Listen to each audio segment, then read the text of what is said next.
नमस्कार प्रेक्षकांनो, आजचा भाग खूपच इंटरेस्टिंग आहे आणि मजेशीर सुद्धा आहे, त्यामुळे हा व्हिडिओ शेवटपर्यंत बघायला विसरू नका। खरं तर आता जी त्या इरावतीने मुलगी पाठवलेली असते ना, तिला आता अक्षय कामावर घेऊन ठेवायला तयार होतो, कारण त्याला वाटतं की ही खरंच मुलांना व्यवस्थितपणे सांभाळू शकते आणि म्हणूनच त्याला म्हटलेलं असते की ठीक आहे, मला तसंही 4-4 मुलं सांभाळता येत नाहीत, तुम्ही ही जबाबदारी पार पाडू शकता, यावर माझा विश्वास आहे असं तो म्हणतो। त्यावर मुद्दामून तिथे जाताना ती अक्षयच्या मिठीत अडकायचा प्रयत्न करते, म्हणूनच ती अक्षयच्या अंगावर पडत असते। पण जेव्हा ती आता अक्षयच्या अंगावर पडते ना, तेव्हा अक्षय तिला सावरतो आणि अक्षय बोलतो की सॉरी, पडला असेल, लागलं असेल तर, पण तुम्ही मुलांकडे व्यवस्थित काळजी घ्या, बघा त्यांच्याकडे, असं देखील अक्षय म्हणतो। तर दुसरीकडे तीच सांगते की माझी चूक झाली, माझा तोल गेला। आणि त्यानंतर मात्र अक्षय जो आहे तो त्या मुलांची जबाबदारी जी आहे त्या बाईकडे देतो आणि म्हणतो की ठीक आहे, तुम्ही कामाला येऊ शकता, मला माझ्या आत्याचं म्हणणं पटलेलं आहे, कारण या घरात मुलांकडे लक्ष द्यायला सुद्धा कोणीतरी हवं आणि ते कमी पडतात आणि म्हणूनच मला असं वाटतं की तुम्ही त्यासाठी परफेक्ट आहात।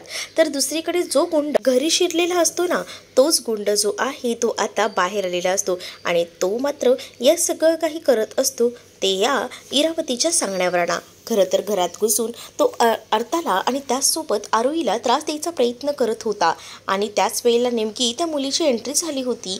हे सगळं काही ठरवून आणलेलं होतं इरावतीनं, जेणेकरून अक्षय जो आहे त्याला त्या मुलीची जरा खूप जास्त जवळीक वाटेल, ती काम करण्यासाठी यायला हवी असं वाटेल, म्हणूनच हे सगळं काही तिनं घडवून आणलं होतं। आणि ज्या पद्धतीने तिनं घडवून आणलं होतं त्यामुळे अक्षयने सुद्धा आता त्या मुलीला तिथे कामासाठी ठेवून घेतलेलं होतं, त्यामुळे खूप जास्त आनंद जो काही आहे तो आता झालेला असतो इरावतीला। इकडे मात्र आता अक्षय म्हणत असतो की माझ्या मुली ज्या आहेत त्या माझ्यासोबत खोटं का बोलल्या, म्हणजेच मी इतका दिवस विचार करत होतो की मी माझ्या मुलींवर इतकं प्रेम करतोय, म्हणजे माझं प्रेम ना कुठेतरी कमी पडतंय असं का वाटायला लागले मला। तर दुसरीकडे त्याला हे सुद्धा जाणवतं, जेव्हा आरोही पडत होती ना वरतून, तेव्हा तिनं बाबा न म्हणता तिनं डायरेक्ट आई अशी हाक घेतली, म्हणजे नेमकं काय मलाच कळत नाही आहे, काय चाललंय हे, माझं कुठेतरी चुकतंय का, मी प्रेम करायला कमी पडलोय का, असा विचार तो करत असतो। तेवढ्यातच तिथं आता आरोही आलेली असते आणि आरोही जी असते ती मात्र आता अक्षयला म्हणते की बाबा, तू माझ्यावर नाराज झालाय का, सॉरी रे बाबा, मला ना खरं तर तुला सांगितलं असतं तर मला माहिती होतं की तू या सगळ्यामध्ये ना मला सपोर्ट नाही करणार, म्हणूनच ना मला हे पाऊल उचलावं लागलं रे बाबा, प्लीज ना थोडं तरी समजून घे रे, काय ना मी जर सांगितलं असतं ना तर मला माहीत होतं तू या सगळ्यामध्ये ना भाग घ्यायला मला देणार नाहीस ते, असं देखील आता जी आरोही आहे ती अक्षयला म्हणत असते। अक्षय म्हणत असतो, पण मी तुझ्या काळजीसाठीच बोलतो ना ग बाळा, मला तुझी काळजी वाटते, तू जे काही करशील त्याच्यामध्ये तुझा जीव सुरक्षित राहायला हवा। तर दुसरीकडे मात्र मग आता कट्टी नाही ना बट्टी घेशील ना माझ्यासोबत, बोल पहिल्यांदा सांग मला। तर दुसरीकडे मात्र आता आरोहीला अक्षय म्हणतो की हो बट्टी, पण तुला मला एक गोष्ट सांग, जेव्हा तू वरून खाली पडत होती तेव्हा तुला आई असं का बोलावं वाटलं ग, तुला माहिती आहे ना तुझी आई आणि बाबा दोन्हीसुद्धा मी आहे। मग तर आरोही म्हणते की नाही ना बाबा, मला काहीच कळलं नाही, अचानकपणे माझ्या तोंडातनं आई हा शब्द कसा निघाला ना, मला खरंच कळलं नाही हो बाबा, सॉरी हा बाबा, असं बोलून ती आता अक्षयला सांगत असते आणि अक्षयला मिठीत घ्यायचा प्रयत्न करत असते। पण त्याच वेळेला मात्र आता अक्षयला ती म्हणते की बाबा, तू माझ्यावर रागवला नाही आहेस ना, खरं सांग हा, बट्टी ना। तर अक्षय म्हणतो की हो बट्टी आहे, चालेल ना मग। तर ती आता लगेच कविता तयार करते, म्हणते की तुझी माझी कट्टी होती ती बट्टी झाली आणि आता अभ्यासाला पण गुट्टी मारूया, म्हणजे तिला अभ्यास वगैरे काही करायचा नसतो। त्यावर अक्षय म्हणतो असं नाही चालणार हा, आणि असं बोलून तो तिला मिठीत घेतो।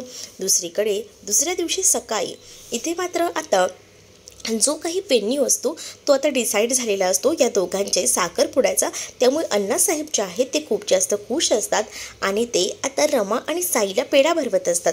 त्यासोबत त्यांचे जे काही कॅन्टीन मॅनेजर, त्यासोबत ऑफिस मॅनेजर जे असतात त्यांनासुद्धा ते पेढा देऊन आता आनंदाची गोष्ट सांगतात आणि म्हणतात की इतके दिवस आपल्याला हे समजलं होतं की आपल्या ह्या दोघांचाही साखरपुडा होणार आहे, पण आता सुद्धा डिसाईड झालंय की यांचा साखरपुडा कुठे होणार आहे. त्यामुळेच हे पेढे मी आणलेले आहेत आणि मला आज इतका आनंद झाला आहे ना की हे सगळे पेढे आहेत ना ते तुम्ही ना संस्थेमध्ये सुद्धा वाटा असं देखील आता सांगितलेलं असतं. त्यामुळे आता तो मॅनेजर जो आहे तो सुद्धा खूप जास्त खुश असतो आणि तो सुद्धा पेढे घेऊन आता जायला निघालेला असतो. दुसरीकडे आता अण्णांना सुद्धा तो पेढा खायचा असतो, पण अण्णांना पेढा खायला नाही द्यायचा हे तर आता ठरलेलं असतं. कारण अण्णांना पेढा खायला दिला तर अण्णांना पुन्हा शुगरचा त्रास होऊ शकतो, म्हणूनच रमा त्यांना नाही म्हणत असते. त्यावर अण्णा म्हणतात की एका पेढ्याने काही नाही होत, पण नाही म्हटलंय ना तर नाही म्हणजे नाही असं बोलून ती आता त्यांना अडवत असते. तर अण्णा म्हणतात की आता माझ्या रमाचं, माझ्या मुलीचं आता लग्न ठरलंय म्हटल्यावर इतकं तर चालतंच ना. दुसरीकडे मॅनेजर जो असतो तो तर कॅन्टीनमध्ये गेलेला असतो आणि तो आता अक्षयला सुद्धा पेढे देत असतो. अक्षयला म्हणत असतो की घ्या हा पेढा घ्या. अक्षय म्हणतो कसला, मला खरं तर ना शुगर आहे. तर दुसरीकडे आता रमासुद्धा हे सगळं बघत असते. तर इथे त्याला सांगण्यात येतं की काय आहे ना, आमच्या ज्या मॅडम आहेत ना आरके मॅडम, त्यांची एंगेजमेंट ठरलेली आहे आणि त्याचसाठी ते लग्न वेगळं ठरले यासाठी पेढे वाटलेले आहेत. ही गोष्ट जेव्हा आता अक्षयला समजते तेव्हा अक्षय म्हणतो मला शुगर आहे. पण आरके मॅडमचं कळलं ना खरंच खूप आनंद झाला आणि असं बोलून तो ना आता डायरेक्ट ना ते पेढे खाऊ लागतो. एक नाही दोन नाही, तो म्हणतो मला शुगर असली म्हणून काय झालं चालतंय. पण दुसरीकडे मात्र आता रमाला वाईट वाटत असतं, कारण तिला माहिती आहे ना त्याला कसा त्रास होतो ते. म्हणूनच आता रमा जी आहे ती तिथे येते आणि म्हणत असते की नाही यांना काही देऊ नका, कारण यांना त्रास होऊ शकतो, प्लीज ते घेऊन जा. तर दुसरीकडे मात्र अक्षय म्हणतो की कशाला इतकी काळजी, इतकी वर्ष तर काळजी करायला कोणीच नव्हतं ना, मग आता तरी कशाला हे काळजीचं नाटक, असं देखील अक्षय तिला टोमणे मारत बोलत असतो. तर दुसरीकडे रमा बोलते की मला माहिती आहे ना तुम्हाला या सगळ्याचा त्रास होतो, मग कशाला हे सगळं काही करायचं, शुगरचा प्रचंड त्रास झाल्यावर किती ह्या सगळ्या वेदना होतात त्या सुद्धा माहिती आहेत, मग कशाला. पण अक्षय म्हणतो की ज्या गोष्टीतनं ना आनंद मिळतो ना त्या गोष्टी व्यक्त व्हायच्या आणि खायच्या सुद्धा, मला कोणीतरी सांगितलेलं आहे.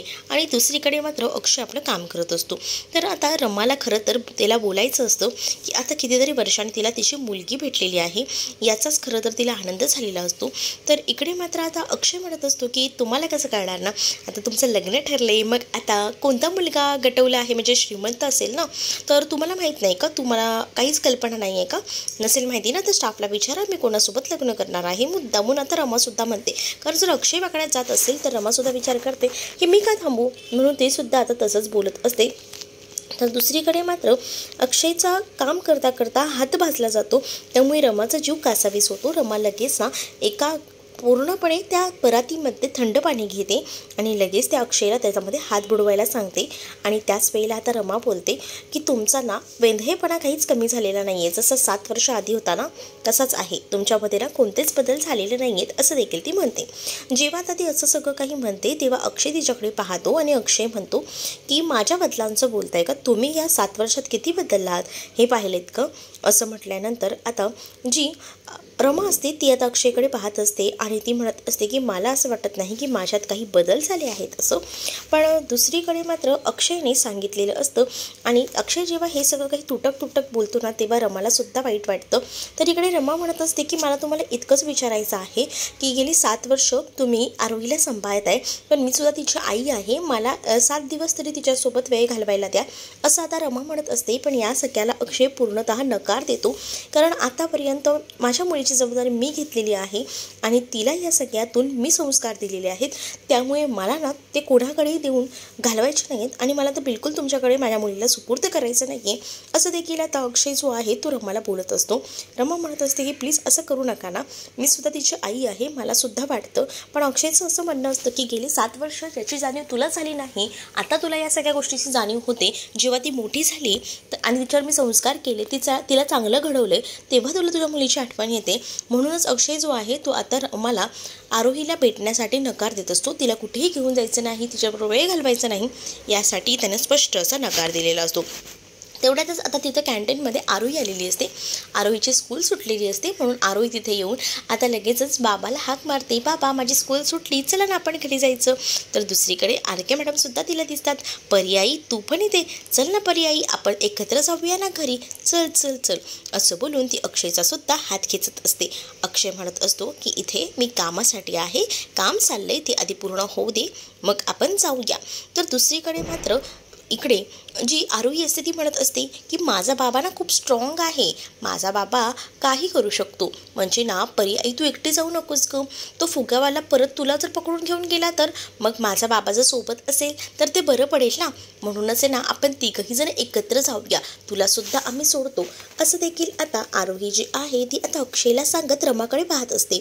तर रमासुद्धा आता अक्षयकडे बघत असते. अक्षय जो आहे तो कपडे वगैरे चेंज करतो आणि आता लगेचच तो आता रमासोबत जायला निघत असतो. आरोही जी आहे ती दोघांचाही हात धरते आणि दोघांनाही घेऊन जाते. दुसरीकडे अक्षय जो आहे तो आपली स्कूटी सुरू करत असतो. तर त्याच वेळेला एका स्कूटीवर आपण एवढे जण कसे बसणार हा मोठा प्रश्न असतो. त्यानंतर रमा विचार करते की आपण आपल्या कारने जावं आणि म्हणूनच तिनं आता तिच्या कार ड्रायव्हरला कॉल करायचं बघते. आरोहीनं हे सगळं ऐकत असते. आरोहीचं लक्ष बरोबर असतं. तर तिथं आता ड्रायव्हरला जेव्हा रमानं कॉल केलेला असतो तेव्हा ते ड्रायव्हर काका सांगतात की मला अजून 1 तास तरी लागेल. आणि जेव्हा आता रमाला 1 तास तरी लागेल असं सांगितलेलं असतं तेव्हा रमा फोन ठेवते. आरोही विचारते की काय झालं आहे. तर आरोहीला आता ती सांगू लागते की माझे ड्रायव्हर काका होते, माझ्याकडे गाडी आहे, आपण गाडीने जाऊ शकतो, पण खरं तर मला गाडी चालवता येत नाही आणि ड्रायव्हर काकाने गेला 1 तास लागणार आहे. तर आरोही म्हणते बस इतकंच ना, मग आहे ना माझा बाबा चालवेल ना गाडी, असं आता ती म्हणते. आणि त्याच वेळेला आता जेव्हा हे सगळं काही ती म्हणते ना तेव्हा मात्र आता इकडे अक्षय जो आहे तो पाहत राहतो. अक्षय म्हणतो म्हणजे आता ह्यांचा मी ड्रायव्हरसुद्धा व्हायचं आहे का, ह्यांच्याकडे काम तर मी करतोच, म्हणजे आता ड्रायव्हर बनूनसुद्धा माझी वाट लावून घ्यायची, काय चाललं आहे काय, ही माझी मुलगी ना खरंच, असं बोलून तो स्वतःच मनातल्या मनात हे सगळं बडबडत असतो. तर दुसरीकडे मात्र आता आरोही जी असते ना ती ऐकत नसते. आरोही जी असते ती मात्र आता अक्षयला म्हणत असते की चल ना रे बाबा, आरके मॅडमना गाडी चालवता येत नाही, त्यांना भीती वाटते, आपण मस्तपैकी ना त्यांच्या गाडीने जाऊया, मग तर झालं ना, चल तू ना गाडी शिकव त्यांना गाडी येत नाही ना, आजपासूनच आपण याला सुरुवात करूया. असं बोलून आरोही गाईता ऐकत नसते. ती जबरदस्ती हे सगळं करते आणि ती शेवटी अक्षयला त्याच्या स्कूटीवरनं उतरवतेच. तेवढ्यातच अक्षयला जो आहे तो फोन आलेला असतो, म्हणून अक्षय जो आहे कॉलवर बोलण्यासाठी बाजूला जातो. तोपर्यंत दोघीही जणी गाडीत बसण्यासाठी जात असतात. रमा जी आहे ती मागे बसत असते. तर रमा जेव्हा मागे बसत असते तेव्हा मात्र आता अक्षय जो आहे तो तिथेच उभा असतो, तो फोनवर बोलत असतो. पण आरोही जी आहे ती रमाला म्हणते की नाही मॅडम तुम्ही मागे बसू नका हो, पुढेच बसा, म्हणजे मी तुमच्या मांडीवर बसेन, चालेल ना. तर रमा म्हणते की हो चालेल ना. तर दुसरीकडे मात्र आता पाहायला मिळतं की इथे आरोहीला रमा म्हणत असते की आपण आता बाहेर आहोत ना, मग तुम्हाला आरके मॅडम बोलू नको ना, आम्हाला वेगळ्या नावाने हाक मार ना, मग आपण फ्रेंड्स आहोत ना, मग तसं काहीचं नाव सांग. तर दुसरीकडे अक्षय आता विचार करतो आणि तो गाडीत बसतो. आणि ज्या वेळेला तो गाडीत बसतो ना तेव्हा मात्र आता त्याच्या डोक्यात हे सुरू असतात की हे सगळं काय सुरू आहे, म्हणजेच मी काय विचार केला होता आणि हे सगळं काही माझ्यासोबत काय घडतंय. आणि त्याच वेळेला तो आता सीट बेल्ट लावत असतो. त्याच वेळेला इकडे मात्र जी आरोही असते ती सुद्धा म्हणते की हो मला माहिती आहे सीट बेल्ट लावायचं आहे, असं काहीसं ऐटीत म्हणते ती. आणि त्यानंतर ती आता सीट बेल्ट लावत असते. आणि त्याच वेळेला ती आता सीट बेल्ट लावत असताना मुद्दामूनच आहे ना गाणं बोलायला सुरुवात करते आणि म्हणते की चल रे भोपया टुनुक टुनुक, चल रे भोपया टुनुक टुनुक. असं म्हटल्यानंतर अक्षय जो आहे तो आता तिच्याकडे पाहत राहतो. अक्षयला ती म्हणत असते की चला आपल्याला ना आता निघायला हवं, म्हणजे कसं उशीर नको व्हायला ना बिलकुल. असं बोलून ती आता म्हणत असते की चला बाबा चला. आणि त्याच वेळेला आता निघतात ती लोक आणि मस्तपैकी एन्जॉय करत असतात. तर त्याच वेळेला आता अक्षय आहे ना तो गाडीतलं गाणी लावतो. अक्षय जेव्हा गाडीत गाणी लावतो तेव्हा मात्र आता त्या गाडीमध्ये रमाच्या आवडीचं गाणं लागलेलं असतं. आणि त्याच वेळेला मात्र ते गाणं ऐकून रमाला जुने दिवस आठवतात. पण त्याच वेळेला आरोही सुद्धा म्हणते की हे गाणं ना माझ्या बाबाच्या फेवरेट गाणं आहे, म्हणजे माझ्या बाबाला ना हे गाणं खूप जास्त आवडतं. आणि त्याच वेळेला आता रमाला त्यांचे जुने दिवस आठवतात. ती लगेच त्या स्वप्नांच्या दुनियेत हरवते. म्हणजे ज्यावेळेला ते लोक बाहेर जायचे ना तेव्हा रमाला हे गाणं आवडायचं आणि रमा ते गाणं लावायची. अक्षय तिला म्हणायचा की आता बस ना पुरे ना, किती वेळा तेच गाणं लावते.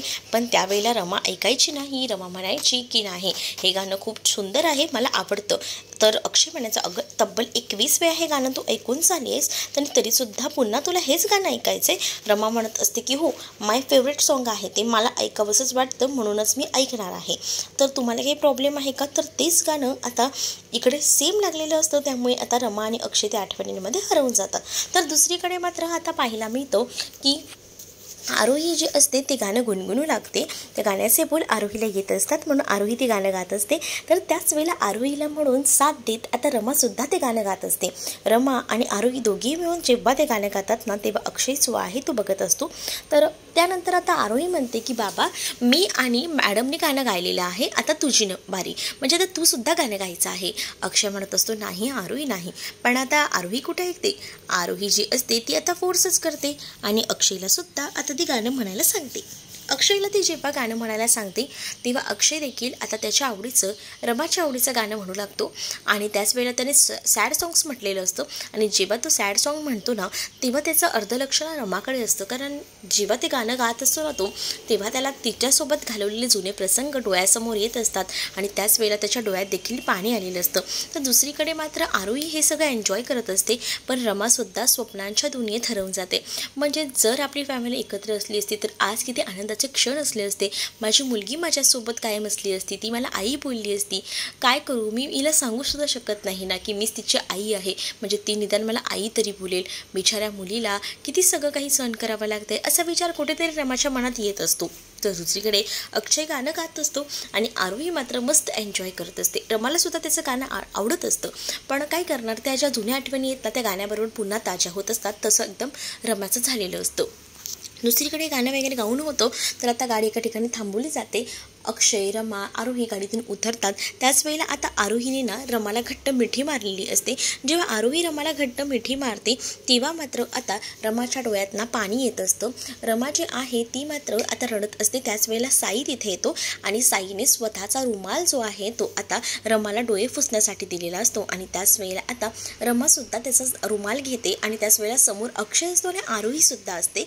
अक्षय आणि आरोहीला जेव्हा आता साई बघतो ना तेव्हा मात्र आता रमा जी आहे ती विचार करते आणि ठरवते की बापरे आता साईने सुद्धा या दोघांना बघितलेलं आहे. पण त्याच वेळेला आता जी आरोही असते ना ती मात्र आता अक्षयला सांगू लागते की बाबा मी त्या दिवशी तुला म्हटलं होतं बघ त्या फुगेवाल्या काकांपासून माझं एका फ्रेंडने रक्षण केलं, ते हेच माझे फ्रेंड काका आहेत, यांनीच माझं रक्षण केलं आणि यांनीच मला वाचवलं होतं असं देखील आता आरोही जी आहे ती अक्षयला सांगत असते. आणि अक्षयला जेव्हा समजतं तेव्हा अक्षय जो आहे तो आता साईचं सुद्धा आभार मानतो आणि म्हणतो की म्हणजे बरोबर कुठे ठिकाणी कधी पोचायचं ना हे तुम्हा दोघांना चांगलंच माहिती आहे. तर खरंच ना तुमचे खूप खूप आभार असं कोड्यात तो आता बोलत असतो. त्यावर रमा आणि साई दोघंही जण एकमेकांकडे पाहत असतात. तर तुम्हाला हा भाग कसा वाटला हे नक्कीच मला कमेंटमध्ये सांगा आणि अशाच नवनवीन भागांसाठी आपल्या चॅनलला सुद्धा सबस्क्राईब नक्कीच करा.